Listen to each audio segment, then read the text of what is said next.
지금부터는 전문가님과 함께 더 자세하게 이슈 분석해 보도록 할 텐데요. 자, 첫 번째 이슈부터 확인해 보도록 하겠습니다. 자, 지난주 미국에서는 조 바이든 대통령이 취임을 하면서 새 정부가 출범을 했습니다. 자, 그러면서 이 바이든의 경제 정책을 의미하는 바이드노믹스가 주목을 받고 있는데요. 대표적으로 친환경이나 인프라 관련 업종에 투자를 확대하는 정책 등으로 볼 수 있을 것 같습니다. 전문가님, 국내 증시에서도 이렇게 친환경 관련주들 계속해서 순환매가 이어지고 있는데요. 이에 힘입어서 우리 증시도 계속해서 잘 갈 수 있을까요? 일단 친환경 이슈는 가장 먼저 얘기했던 데가 유럽이었고, 네. 그리고 지금 우리나라 국내도 이제 사실은 연초 작년부터 계속 얘기가 나왔던 부분이었고, 근데 이제 미국에서 이제 가장 시장 규모가 크고 세계 1등 국가인 미국에서 이번에 이제 바이든 대통령이 당선되면서 이쪽으로 더 갈 수밖에 없다라는 부분에서는 글로벌 경제 전반에 긍정적인 영향을 미칠 거다라고 예상을 하고 있고요. 추가 재정 정책에 대한 얘기가 지금 갑론을박이 있지만 일단은 바이든 정부에서는 강력하게 추진할 걸로 예상을 하고 있고, 규모가 한 1조 9천억 정도로 되고 있는데, 일단 여러 가지 지금 의회에서 통과 여부를 좀 지켜볼 필요가 있을 것 같습니다. 일단 근데 큰 방향성은 그쪽으로 간다라고 좀 보시면 될 것 같고요. 경기 회복이라든지 친환경, 인프라 확충 이런 쪽으로 좀 투자가 이루어질 걸로 예상을 하고 있는데, 그러면 결국엔 추가 부양책에 따른 것들보다는 정책이 계속 어떻게 집행될 것이냐, 이런 것들에 좀 주목하실 필요가 있을 것 같습니다.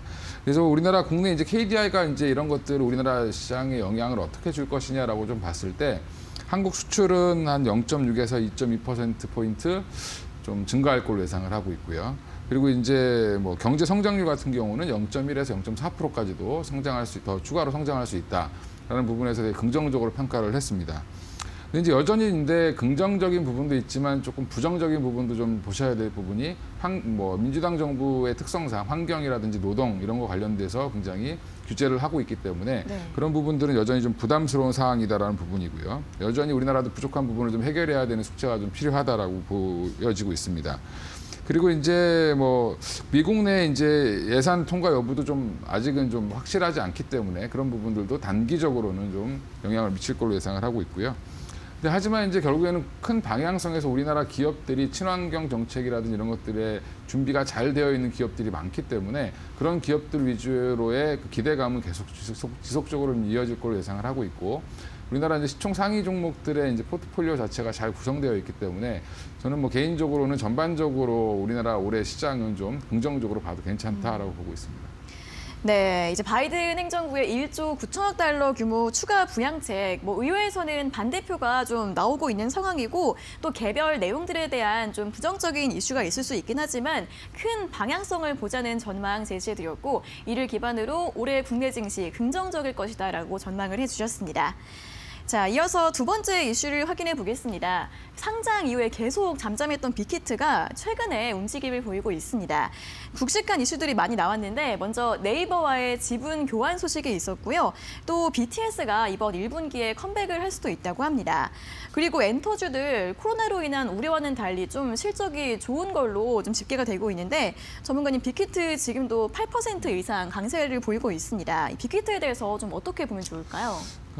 며칠 전부터, 그러니까 지난주부터 네. 좀 관심을 깊게 좀 봤었는데, 일단 뉴스가 나오면서 더 좀 올라가는 그런 모습이 나왔습니다.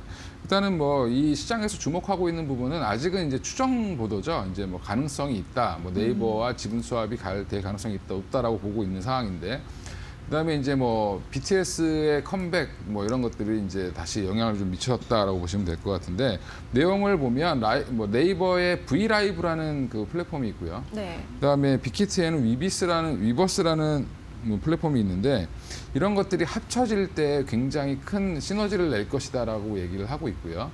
네이버에서 만약에 이제 지분 교환을 통한 투자를 한다라고 하면 빅히트와 한 1,000억에서 한 3,000억 규모가 되지 않겠냐라고 좀 예상을 하고 있습니다. 그래서 이제 양사에 저는 모두 좀 긍정적으로 작용할 걸로 예상을 하고 있는데, 일단은 내용은 여전히 지금 주목이 계속 되고 있는 상황이고, 지금 보시면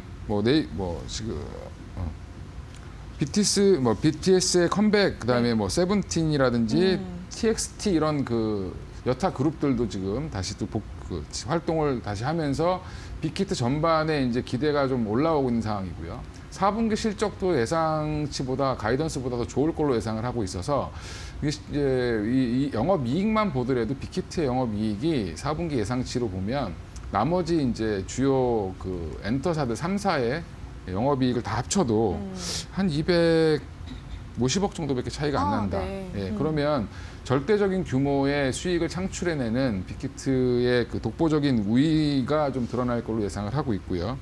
그러다 보니까 압도적인 이익 창출력과 그다음에 고도화된 플랫폼 이런 것들을 통해서 지금 오버행 이슈가 좀 남아있는, 그러니까 한마디로 이제 상장할 때 좀 팔 수밖에 없는 물량들, 보호회수가 풀리는 물량들에 대한 부담은 여전히 남아있지만 그런 것들은 충분히 해소가 가능할 거다. 한마디로 얘기하면 앞으로 좋아질 거기 때문에 더 살려고 하는 사람들이 더 많다라는 부분에서는 하락으로 영향을 미칠 정도의 물량 부담은 아니다라고 좀 보고 있는 것 같습니다. 그래서 지금 현재 오늘도 많이 올랐지만 네.